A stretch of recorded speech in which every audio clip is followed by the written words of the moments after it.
4 of the NFL has wrapped up, and we are here at the Roundtable to talk about the gosh darn NFL. And Templar, I don't know if this is just us getting a little bit older, and maybe it's just like we do this every single year and we don't remember because we are getting older. But man, this year has been crazy so far. This season has been crazy so far.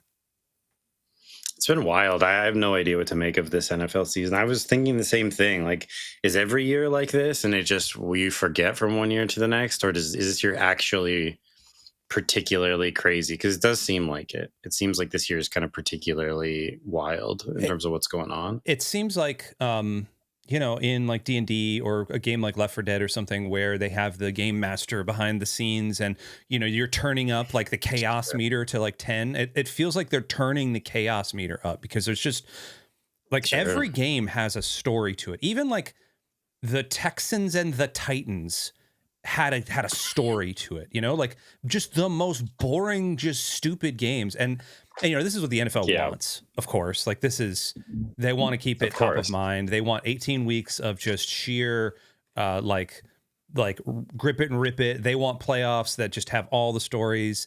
Ideally, they'd love to have a Super Bowl that actually has a story. They haven't really had one in the past couple of years. I guess the Eagles and the Chiefs last year, but before that, what was it? Tom Brady beating the Chiefs in 2021?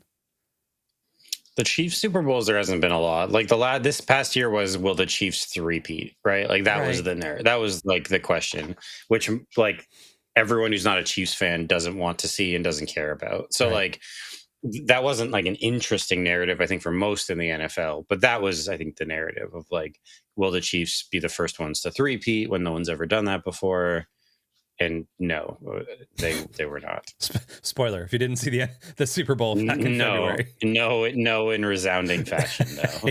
yeah, they fell on their face. They vomited on their shirt. So what we wanted to do today was pick a decent amount of stories to talk about. We're not going to get exhaustive. We're not Adam Schefter, proteges. We're not that. We're not diving in deep.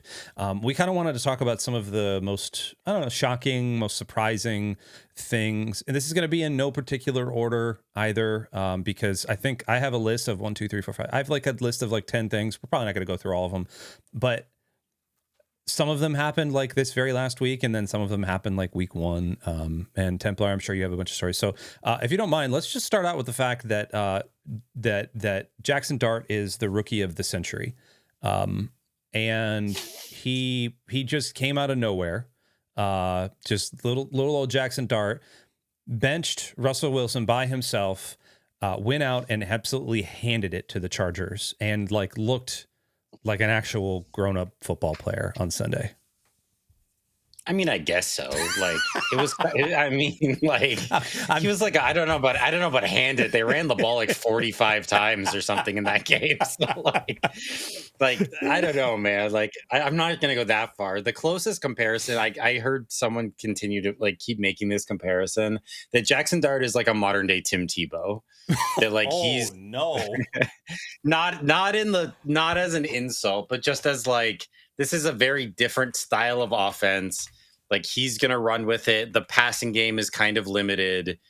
And we're just going to try to we're going to have a very unique offense, but it can be effective. Because they ran the ball like 45 times in that game or something like that between his runs and Scadaboo. So like, if you can't be good, at least be fun. And like, at least with him, the Giants are fun. Yes. Like if your team is going to be bad, at least be a fun, bad team. Yes. Like before they were just a sad, bad team with Russell Wilson. But now like, and I mean, I don't know, the Chargers have been dealing with a bunch of injuries, so it's kind of tough, but like you came out and you beat a team that had been undefeated that people were having in that top couple team in the league discussion. So like, is Jaxson Dart a superstar? I mean, TBD, like we'll see, but he can run this sort of Tebow-esque offense, and you got Scadaboo out there getting and giving CTE on every run. Like, dude, he just rolls like he's a bowl. He's just granite, just straight. And he just leads with his head every time. Like he just like spears every. I'm just like, what is this? So at least they're fun, man. And hey, good for them. They got a win, and Dable was excited because he might not get fired this year after all. So hey. There's still time. That was only one game. What do you think about Russell Wilson? I mean, the narrative with him has been rough because, I mean, who was it? Was it Tony Gonzalez came out and said that, like, if anyone has played them out of going into the Hall of Fame, it's Russell Wilson. And, like, I don't know if that's a thing or not, but because, I mean, being bad at the end of your career I don't know if it takes away, but this has been a whole travesty just kind of one year after another with him. So I mean, I feel like he has to be done. I mean, maybe someone will bring him in as like you want to compete, or like a Joe Flacco situation where it's like, we just need a guy who can be a veteran for us with some rookies or something, but it's ugly, man. Well, and that leads into the next thing. The Cincinnati Bengals with Joe Burrow going down again. Yeah. I see the Bengals, and this is just me. This is me like 4D chessing it. The Bengals have a good team. They have a terrible offensive line. Okay, their defense ain't too good either, my guy. Listen, like, they got Trey Hendrickson, but I don't like. A good team is a strong. Like that's okay. They have some talent. They could be a wild card team. Okay, if their offense with Burrow is good enough for them to be a wild card team, yes. But hear me out. You go for a guy like Russell Wilson or what's his face from Atlanta? I can't remember. Cousins. Yeah, Kirk Thuggins. Kirk Thuggins. You go for Thuggins. you sit them in there for a couple 5-6 games while Burrow gets his toe back. Contender. Yeah, that's bad. I don't know if Burrow comes back this year. Like, I genuinely don't know if we see him again. Like, if it's late enough in the season and they're bad enough, I don't know if you even bother playing him. I feel like you just don't. Like, you just shut it down. My understanding of that turf toe thing is it's like a ligament, or there's something there that, like, and if it's torn, which it seems like it is based on how long he's out for, like that can get really bad if you try to come back early. It's like one of those things where you really have to just let it totally heal. Mm-hmm. And again, like, shout out like Penei Sewell. Does everyone remember the conversation about whether they were supposed to, like, back in 21 where they were like, I mean, you've probably seen the graphic where it's like Joe Burrow, nobody, like, getting lit up trying to throw to Jamar Chase, or like Joe Burrow, Penei Sewell throwing to anybody, right? The difference between investing there versus investing in it. I'm not going to find the meme, but yeah.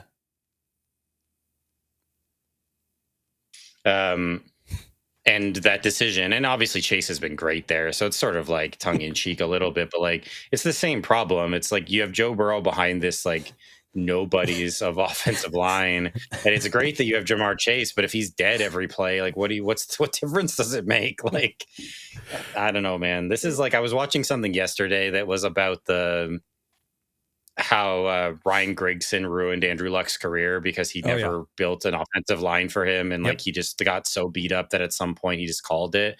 Like that, it kind of feels like this with like, and he doesn't get beat up in the way Andrew Luck did because Luck was more mobile. It's not a perfect comparison, but like he just stacks up these injuries, and it's like you have one of the best quarterbacks in the league when he's actually healthy. You have one of the best offense. Like, they're the inverse of the Browns, right? Like, their defense is awful, but their offense is genuinely like top 5 in the league, and they could be a wild card.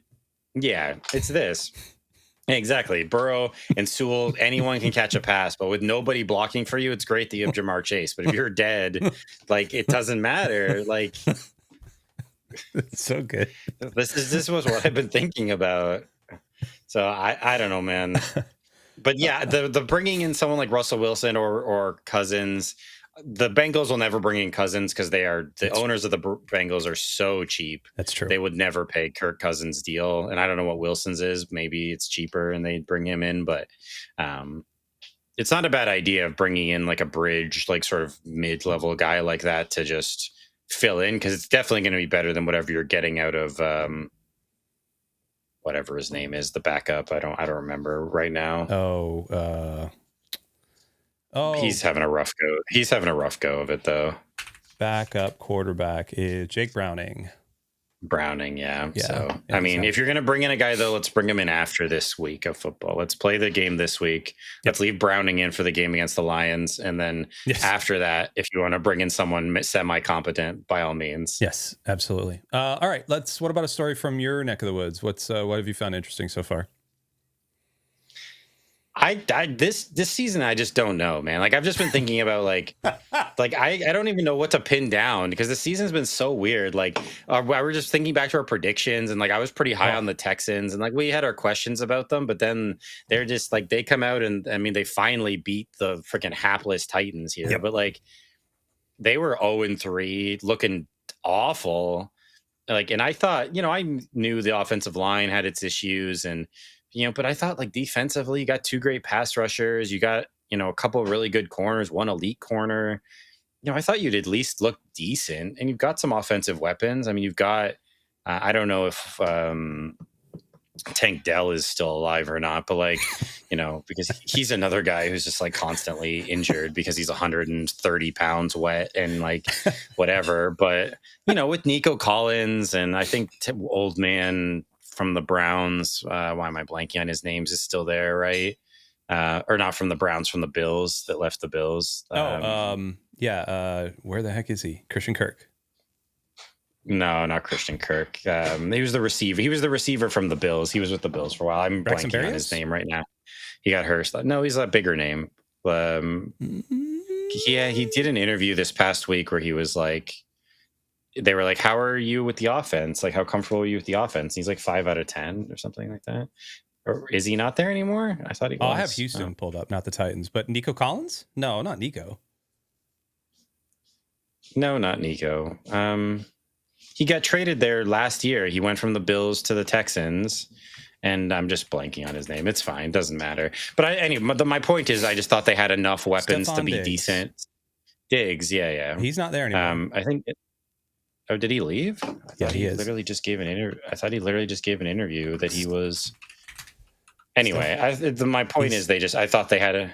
Stefan is with the Patriots. Oh, he's with the Patriots. Oh, so he must have been talking. Okay, well, never mind. Yeah. My point was, though, I thought they had enough weapons and enough guys on defense that they would at least be like a solid team. But no, apparently not. Like, I mean, again, maybe their offensive line is worse than we thought it would be. But Stroud has been bad. Like, speaking as someone who has him in fantasy, like, I was expecting a decent year from him, and whatever, fantasy doesn't matter. But like, I was just expecting him to be a lot better than he is, and I thought they would be good, and I thought they'd kind of run that division. But meanwhile, Danny Dimes is out here just slanging that thing, and like they're just dominating that division with the Colts. Like, and I know they lost this week to the Rams, but I mean the Rams are a good team, so I'm not too worried by that. And that was like a 6-point loss or something. It was a close game. Like the Colts are still a really good team, so like the Houston thing has been really weird to me. But it's just a lot of up and down. Like that's kind of what stood out to me more than individual stories of like, the Packers throttled the Lions in week 1. Terrible. I think that says more about the Lions that coming out flat into the season than it did. Like I think the Packers are genuinely a good team, but like I think it was more that the Lions just kind of came out pretty well. Well, this is what I mean. I don't know. Like I thought they were a really good team. They dominate in week 1 and in week 2. And then you lose to the Browns in week 3 in an embarrassing game. I know it's in Cleveland, but still. And then you tie Dallas, who just got absolutely roasted the week before by the Bears, and has one Caleb. Of the by the Bears, and has one of the worst defenses in the league. Yep. And then your vaunted defense. I know Dak has been playing well this year, but like no CeeDee Lamb, and their running game is like okay. And they put up 40 on this amazing defense that you're supposed to have. Like, I don't understand. Like, it's so much of that. Like, I have no idea what any team is from week to week. Like, weirdly, after getting wrecked in week 1, the Lions have been one of the most consistent teams in the NFL for the last 3 weeks. Like, they got blown out in week 1, looked terrible, which again, I think people were overblowing that because the Lions played poorly in the first 2 weeks of 2024 as well.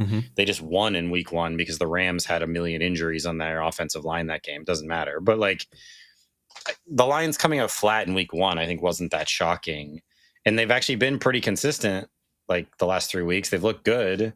And it's just so many of these teams. I just can't figure out from week to week who they are. And then it's like the Ravens.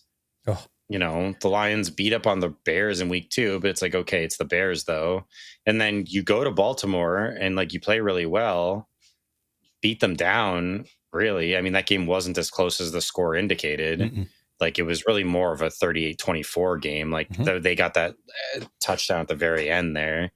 But it's like, okay, but the Baltimore's played Detroit and Buffalo, and it's like they're both really good teams. So like, okay, but then you get absolutely embarrassed by Kansas City, who's looked bad. And like I know they got like a weapon, like I know they got the speedster back there on offense. So like, but it's like, so is Baltimore bad now too? But like, I don't know. There's just so many. That's what stood out to me the most, more than any individual story, is just how hard it is to make predictions about anything from one week to the next, seemingly. Yeah. Other than the Bills are really good, I think is the Bills are good. The Eagles are good, although they've scraped by with a couple wins, but hey, they're winning games. So yeah, the Eagles don't seem. The Eagles are the worst. Okay. I mean, I agree. I don't like the Eagles either. Yeah. So the Eagles are winning games, but have not been impressive. But, we've seen that doesn't necessarily matter. The Chiefs snuck by last year, and even if they did get blown out in the Super Bowl, they still made it despite looking ugly for most of the year, right? Yep. So like, I think Tampa's good. I mean, they went down to it. The San Fran, I think, is fake. Like them being 3-1 is. So I literally just wanted to ask, like, who is the worst 3-1 team right now? The Niners. I think it has to be the Niners. I think. I mean, they've had a bunch of injuries, unfortunately, that I think has really affected them. And Purdy's back now, but they're still really banged up. And I just think they are. I think even healthy, they weren't as good of a team as they have been in years past. Yep. And I think when you add the injuries on top of that, they're just not. They're just not the team they have been. And yeah. I think they're kind of frauds. Like, so we'll see. Maybe that will end up being not true, but I think they're not real. No, they're not for real. I was debating the Steelers, but the Steelers have actually kind of looked like they're starting to put it together, like offensive and defensively, because they've been pretty inconsistent here and there, where like their offense looked okay and then their defense looked okay, and it seems like they finally sort of put it together. Yeah, they're doing just enough. The Steelers are doing just enough all the time, which I think is that's an Aaron Rodgers trait, right? Like he does just enough. He's not going to be running all over you. He's not going to have. I mean, he'll have occasionally a big blowout game, but he's the dude that you're down by 7, you're down by 5, and you're going to give it to him in the 2-minute drive. Like that's the way. He can do enough. Yeah. Exactly. He can do enough. Exactly. And they have offensive weapons. They have some offensive weapons that they can make some plays, and their defense finally seemed like it started to kind of put it together, despite like they looked kind of ugly earlier in the season, but now they're looking pretty good. So yep. One thing I did want to bring up is that the New York Jets absolutely suck. To no surprise, I think, but I had kind of high hopes for Aaron Glenn, and they've lost some close games. I mean, they lost by 2 points to Tampa. Like the Buffalo game, I mean, whatever. They lost by 2 points to Pittsburgh. The Miami game was like they kind of blew that one. So yeah. I think they're better than the record would maybe indicate, but it's just going to take a little bit of time. And plus his field's still out. Like who is even playing quarterback for them? Yeah, so like they've had like nobody's playing quarterback.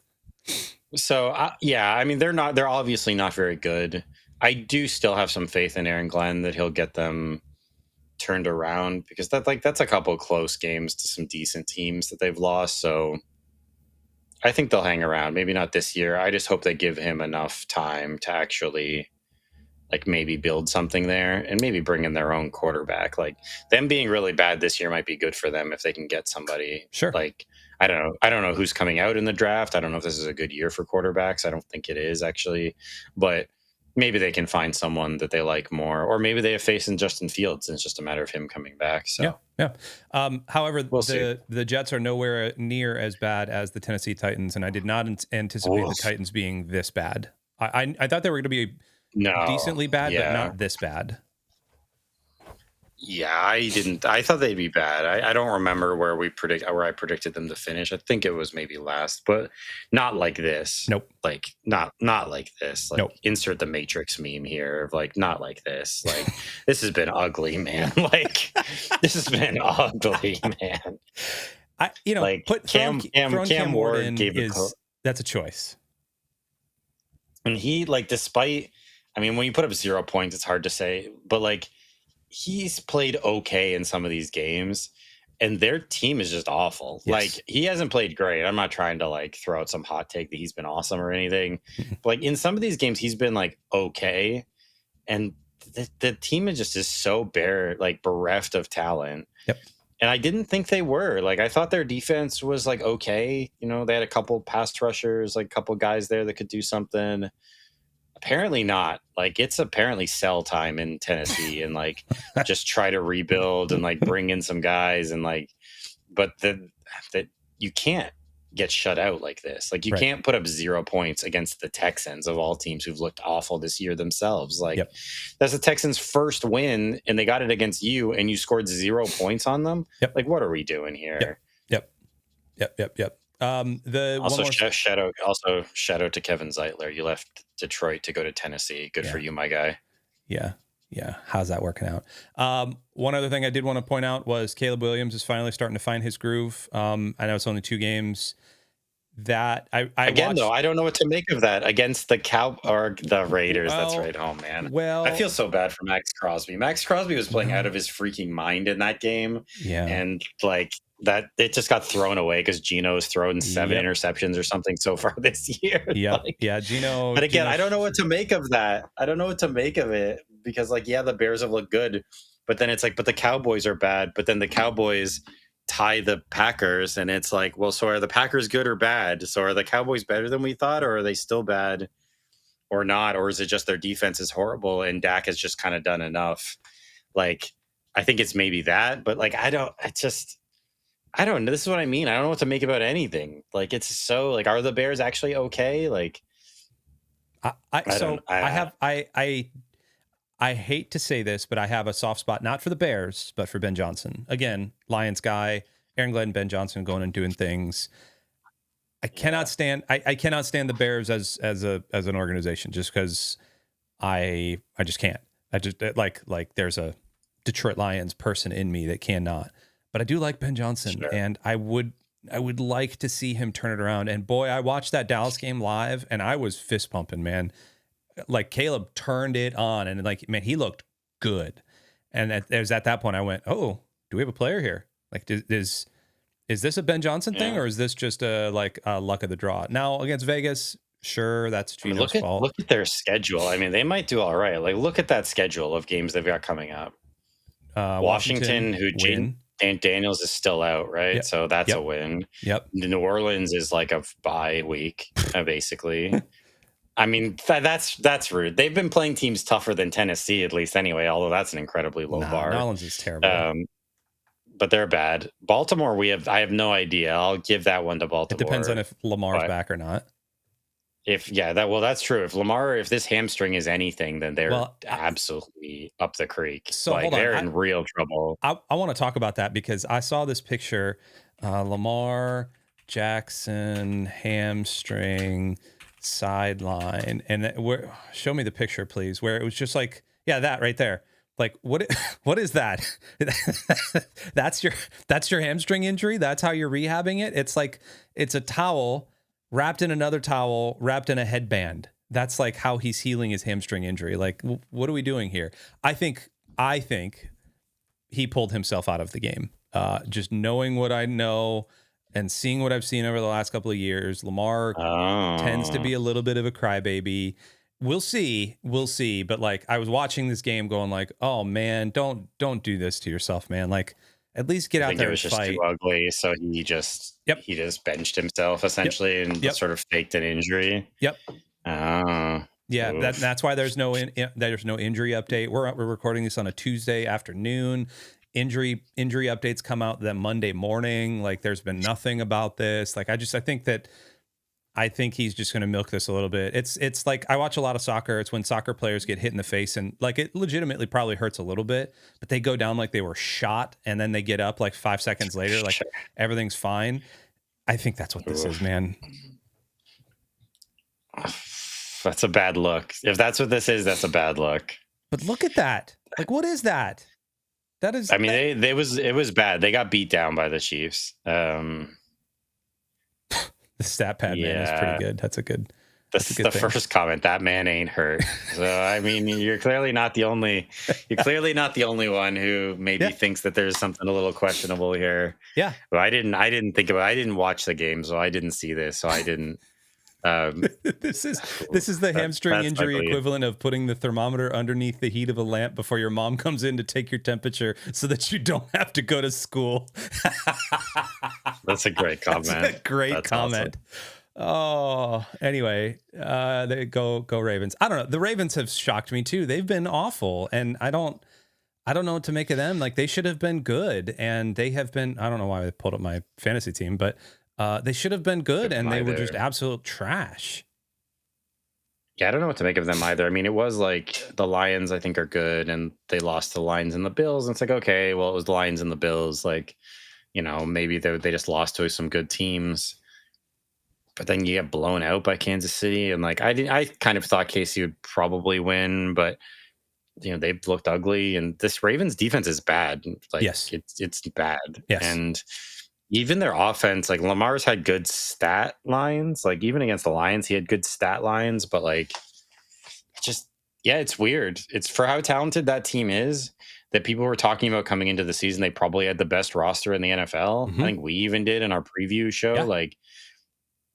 Saying that like this was probably maybe the most talented roster in the NFL. Mm-hmm. Apparently not. Like or that talent is in the wrong place, or these guys are overevaluated, or I don't know what, or like I don't know if it's just the scheme or like the play calling or what the problem is. But yeah, they're way worse than they should have been. But yeah, the upcoming schedule for the Bears is very favorable. So like if they're actually have kind of put it together, they might be okay, honestly. Yeah. Because like, at Washington with no Daniels, is Daniels supposed to like when, I don't know when he's supposed to come back, but like at Washington, at where are we? New Orleans at home, that's a blowout. Baltimore, I mean, well, I'll say that's a win for Baltimore because I think they'll get some like, but then Cincy, Burrow will still probably be out. That's a win. The Giants, I mean, who knows? Maybe Jaxson Dart is that guy, and so this will be. Who knows what that'll be, but Minnesota's a mess. Yep. Pittsburgh and then the Eagles and then Green Bay. Okay. So like then you got a couple tough game, but there's a stretch in there where they could definitely stack some wins and look pretty decent heading into the kind of later parts of the season. Yeah. Oh, and then the final game is against Detroit. Okay. Yeah. Or is in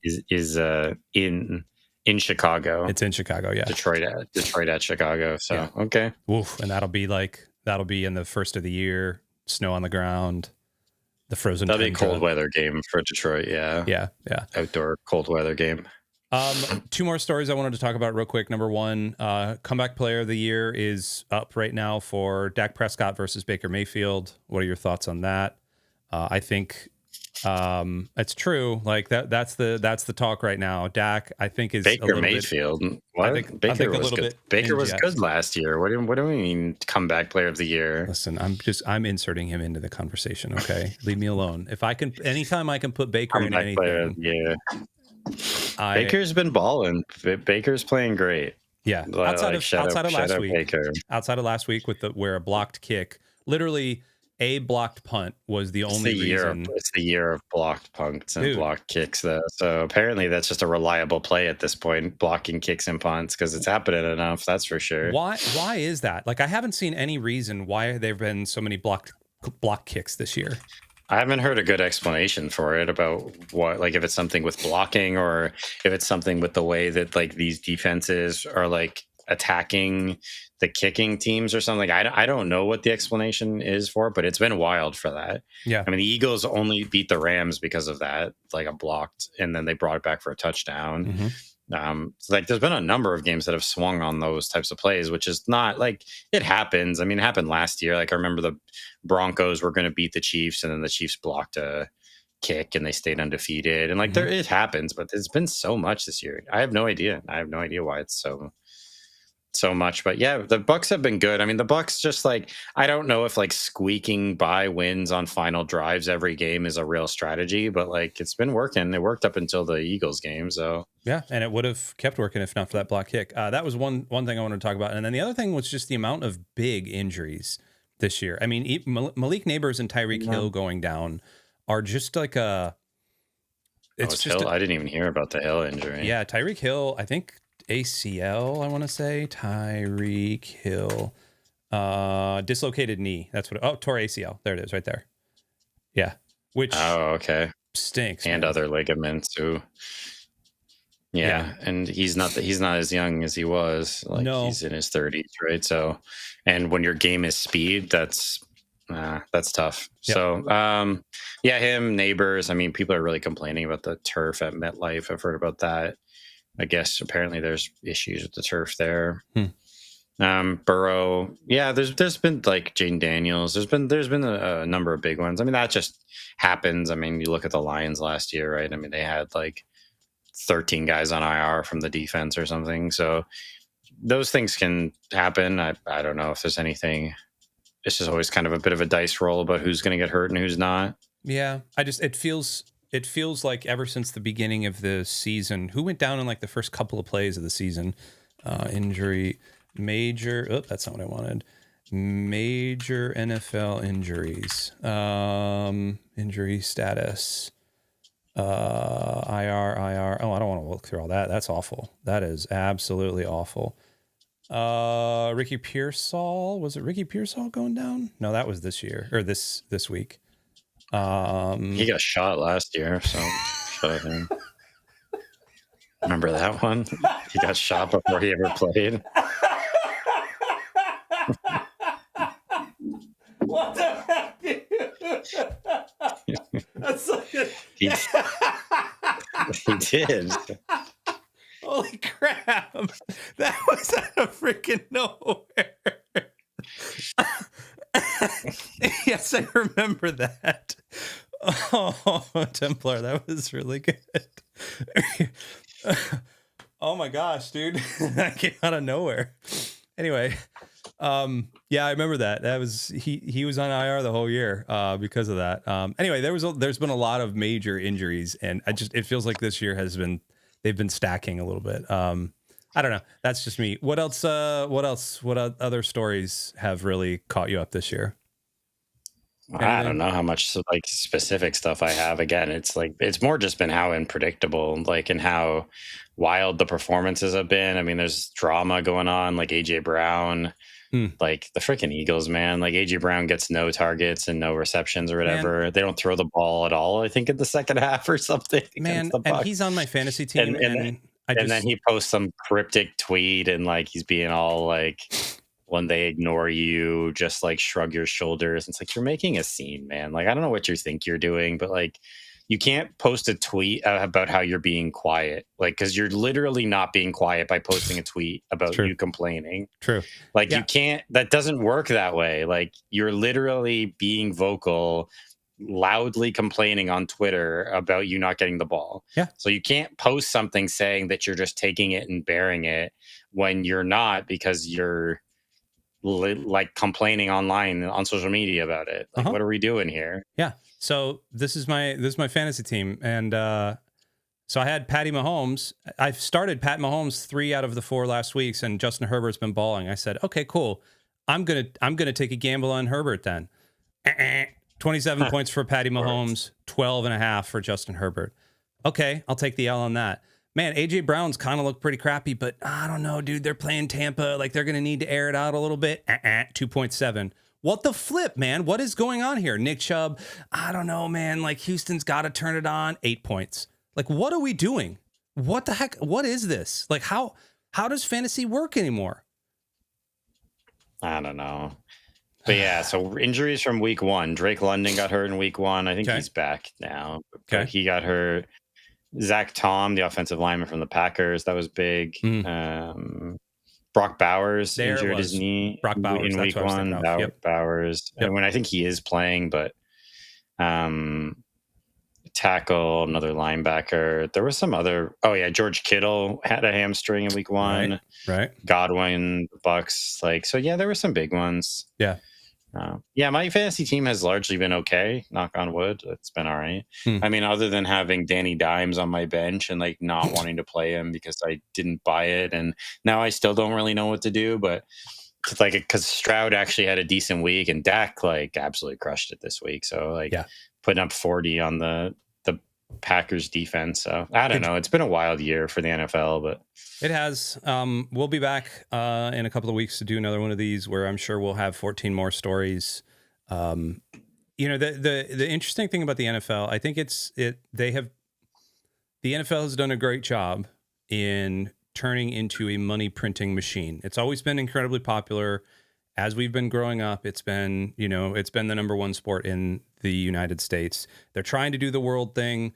I don't necessarily think they're going to get there. I just, it's catching on. So when we were over in London back in the summer, there were actually a couple of shops that were selling like NFL merchandise. And it wasn't just it wasn't Jaguars merchandise. It was actually like there was Giant stuff, there was Chiefs stuff, there was, I think, Cowboy stuff. No, I guess there was Cowboy stuff. There was a lot of like Bears stuff, which I thought was interesting.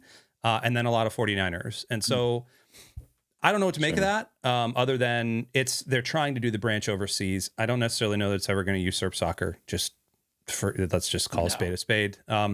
So there's that, but also like the NFL has gotten really good at the storyline thing. And I think the NFL has leaned into, like social media and clips and things in a way that the NBA figured out right around before COVID, where I think the NBA is god awful boring. Like, I don't like watching basketball that much. I'll watch college basketball. I'll watch some NBA, but like most of the time I just find it incredibly boring. It's just the storylines. It's just a bunch of, overpriced crybabies. It's that thing that has largely kept on. And yet the NBA did a thing where they intentionally flipped to make their games more social friendly, so clip friendly. And the NFL is doing that now. It's more clip friendly. Even the kickoff thing, they didn't consciously do this, but the kickoffs have become clip friendly, 35 and 40-second TikTok clip friendly. Baseball is doing a great job with this. So I don't know. It's fascinating to me. Speaking of baseball, do you know who JomBoy Media is? You ever see him? I feel like the name sounds familiar to me. Yeah. So JomBoy is this. Let me see if I can pull him up. Maybe can I pull up teams? No. Players? No. Here, let me just pull up a picture of this dude. So what this dude does is this guy right here. What he did was he started like with the major league, like with baseball, and he would just go on and he'd find like interesting plays, and he would do like live lip reading of what was actually happening. And like he would actually suss out with the umps, and there's a lot of F-bombs and a lot of stuff like that.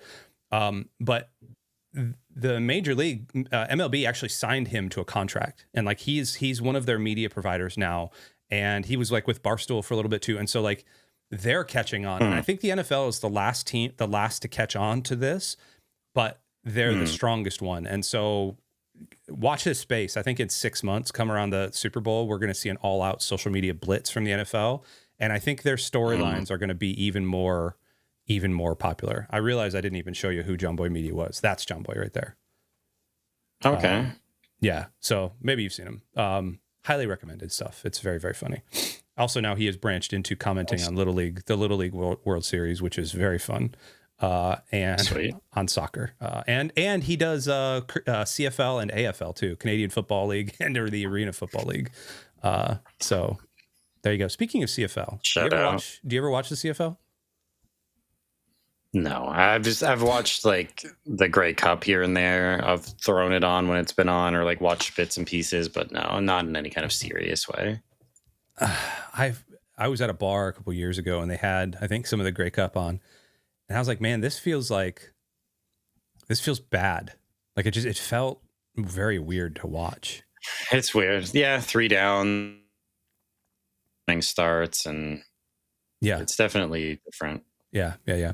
But anyway, we're gonna end up there. We've been talking too long. Thanks so much for joining us. Let us know your favorite moment from weeks 1 through 4 in the comments below, and make sure to tell us how awesome we are. Templar, anything else before we wrap up? Good to go. Love it. Thanks, guys. We'll see you next time. Toodles.